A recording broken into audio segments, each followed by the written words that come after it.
It was cold and dark out in the road, and the rain did not stop for a minute. But in the little living room of number 12 Castle Road, it was nice and warm.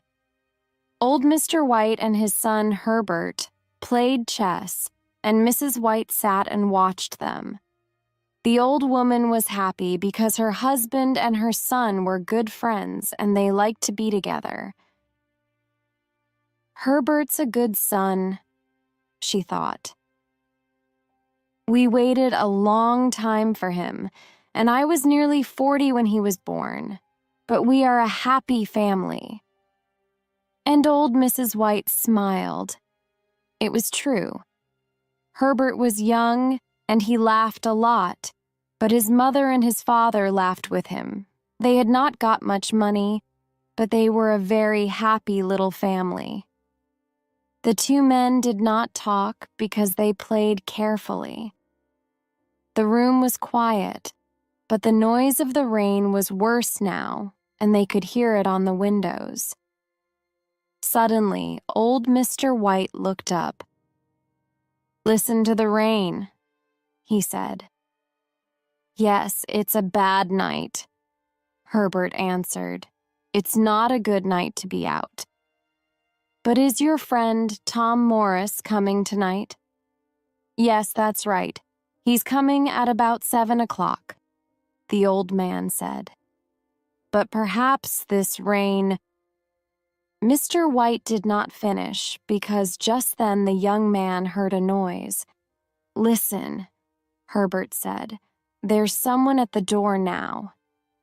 "I didn't hear a noise," his father answered, but he got up from his chair and went to open the front door.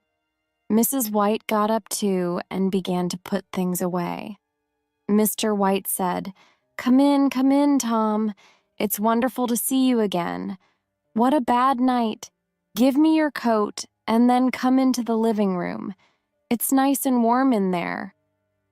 The front door was open, and in the living room, Mrs. White and Herbert felt the cold.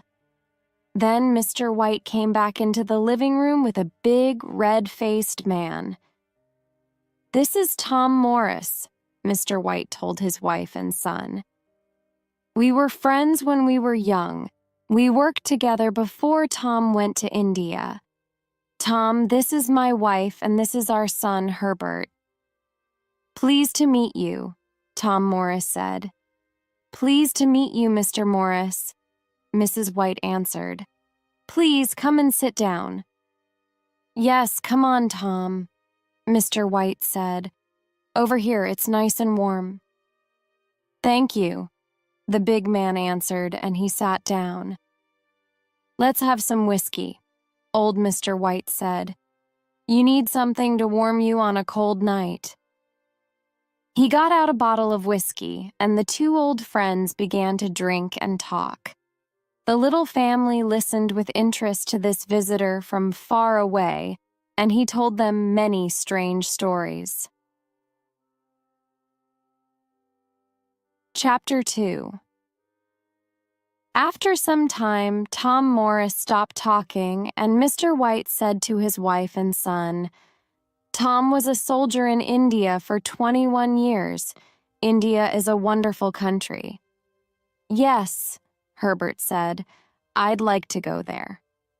"Oh, Herbert," his mother cried.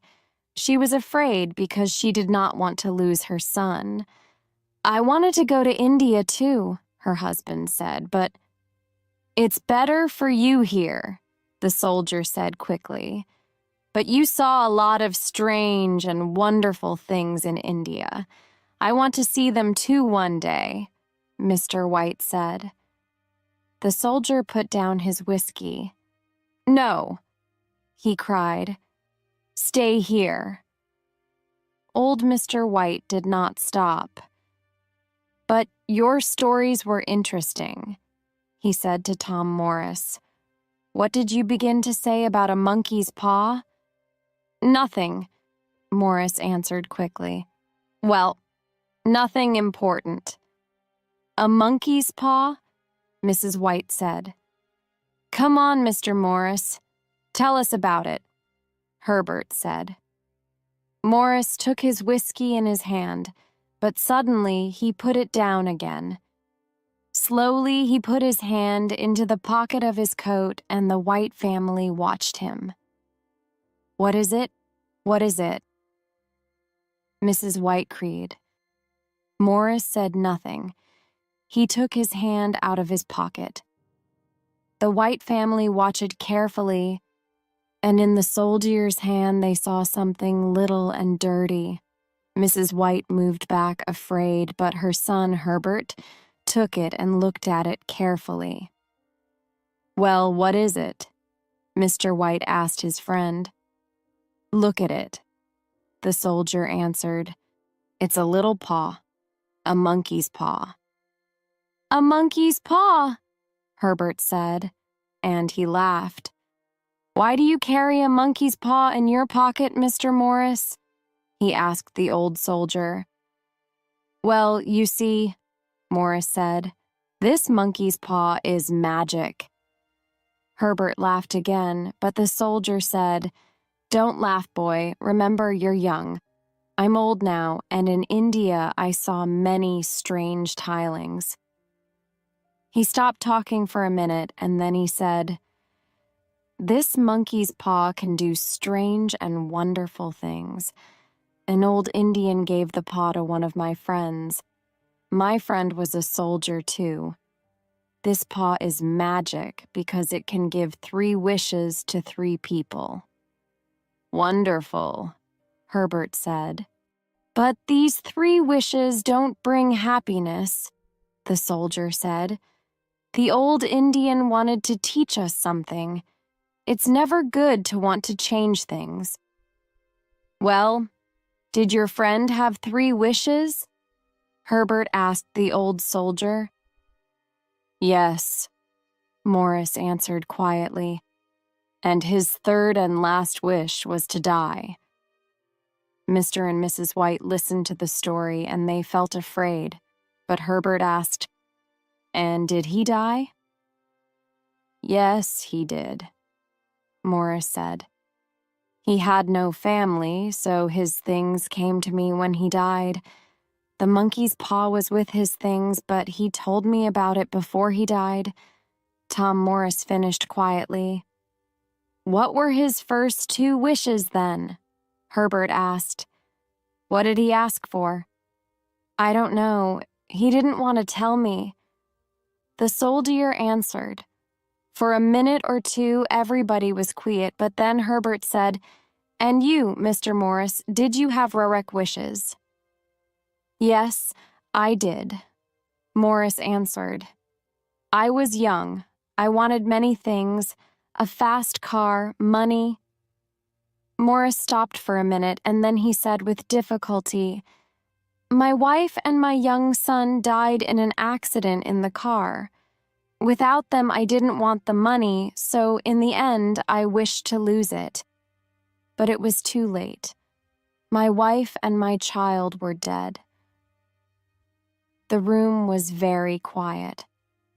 The White family looked at the unhappy face of the old soldier. Then Mr. White said, "Why do you want the paw now? You don't need it. You can give it to someone." "How can I give it to someone?" the soldier said. "The monkey's paw brings unhappiness with it." "Well, give it to me," Mr. White said. "Perhaps this time it—" "No!" Tom Morris cried. "You're my friend. One can't give it to you." Then, after a minute, he said, "One can't give it to you, but of course you can take it from me. But remember, this monkey's paw brings unhappiness." Old Mr. White did not listen, and he did not think. Quickly, he put out his hand and he took the paw. Tom Morris looked unhappy, but Mr. White did not want to wait. "What do I do now?" he asked his friend. "Yes, come on, father," Herbert said. "Make a wish." And he laughed. The soldier said nothing, and Mr. White asked him again, "What do I do now?"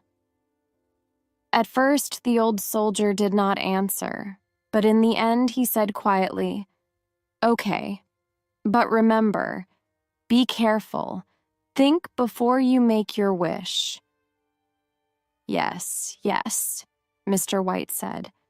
"Take the paw in your right hand and then make your wish, but—" Tom Morris began. "Yes, we know," Herbert said. "Be careful." Just then, old Mrs. White stood up, and she began to get the dinner. Her husband looked at her. Then he smiled and said to her, "Come on, help me. What can I wish for? We need money, of course."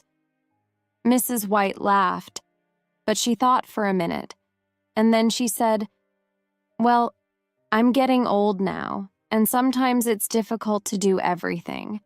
Perhaps I need 4 hands and not 2. Yes, ask the paw to give me 2 more hands." "Okay, then," her husband said, and he took the monkey's paw in his right hand. Everybody watched him, and for a minute he waited. Then he opened his mouth to make his wish. Suddenly, Tom Morris stood up. "Don't do it!" he cried.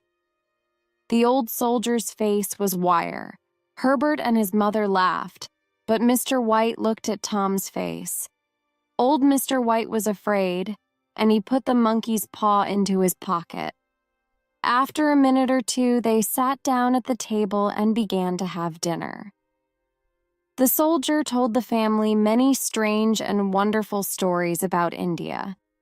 They forgot the monkey's paw, and because the soldier's stories were interesting, they asked him many questions about India.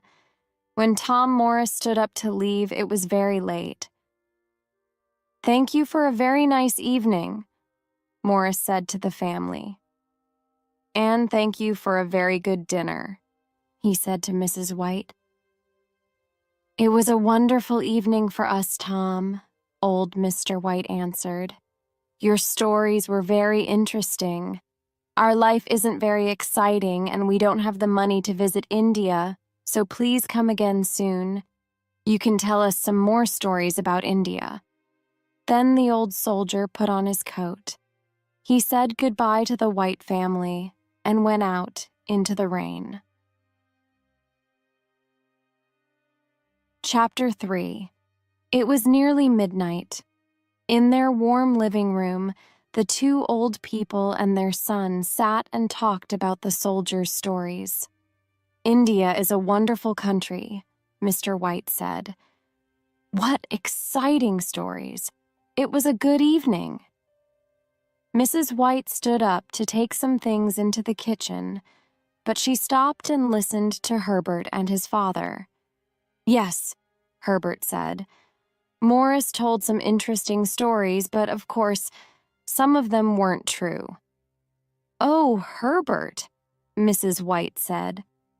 "Well, Mother, that story about the monkey's paw wasn't true.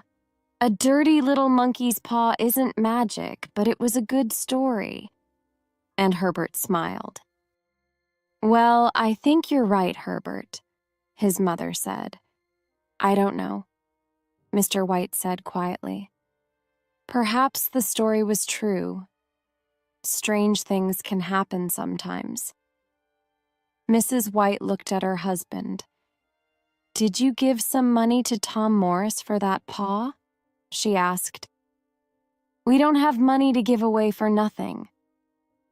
Mrs. White was angry now. "Well, yes," her husband answered. "I did, but not much. And at first he didn't want to take it. He wanted the monkey's paw." "Well, he can't have it," Herbert laughed. "It's our paw now, and we're going to be rich and happy. Come on, Father, make a wish." Old Mr. White took the paw from his pocket. "Okay, Herbert, but what am I going to ask for? I have everything. You, your mother. What do I need?" "Money, of course," Herbert answered quickly. "We need money. You're always thinking about money. That's because we haven't got very much of it. With money, you can pay for this house. It can be your house. Go on, father, wish for 30,000 pounds. Herbert stopped talking, and his old father thought for a minute. The room was quiet, and they could hear the rain on the windows. Then Mr. White took the monkey's paw in his right hand. He was afraid, but he looked at his wife, and she smiled at him. Go on, she said. Slowly and carefully, Mr. White said, I wish for 30,000 pounds. Suddenly, he gave a cry, and Mrs. White and Herbert ran to him. What's the matter, father? Herbert asked. It moved, Mr. White cried. The monkey's paw! It moved! They looked at the paw. It was now on the floor and not in the old man's hand. The family watched it, and they waited. But it did not move again, so the little family sat down again and they waited. Nothing happened. The noise of the rain on the windows was worse now, and their little living room did not feel nice and warm. Mrs. White said, It's cold. Let's go to bed. Mr. White did not answer, and in the end Herbert said, Well, there's no money, father. Your friend's story wasn't true. But Mr. White did not answer. He sat quietly and said nothing. After some time, Mrs. White said to her husband, Are you okay? Yes, yes, the old man answered. But for a minute or two, I was afraid. Well, we needed that money, Mrs. White said. But we aren't going to get it. I'm tired. I'm going to bed. After Mrs. White went to bed, the two men sat and smoked for some time. Then Herbert said, Well, father, I'm going to bed too. Perhaps the money is in a bag under your bed. Good night, father. And Herbert laughed and went out of the room. Old Mr. White sat in the cold living room for a long time. The candle died and it was dark. Suddenly, the old man saw a face at the window. Quickly he looked again, but there was nothing there. He felt afraid. Slowly he stood up and left the cold, dark room. Chapter 4. The next morning, the winter sun came through the window and the house felt nice and warm again. Mr. White felt better and he smiled at his wife and son. The family sat down to have breakfast and they began to talk about the day.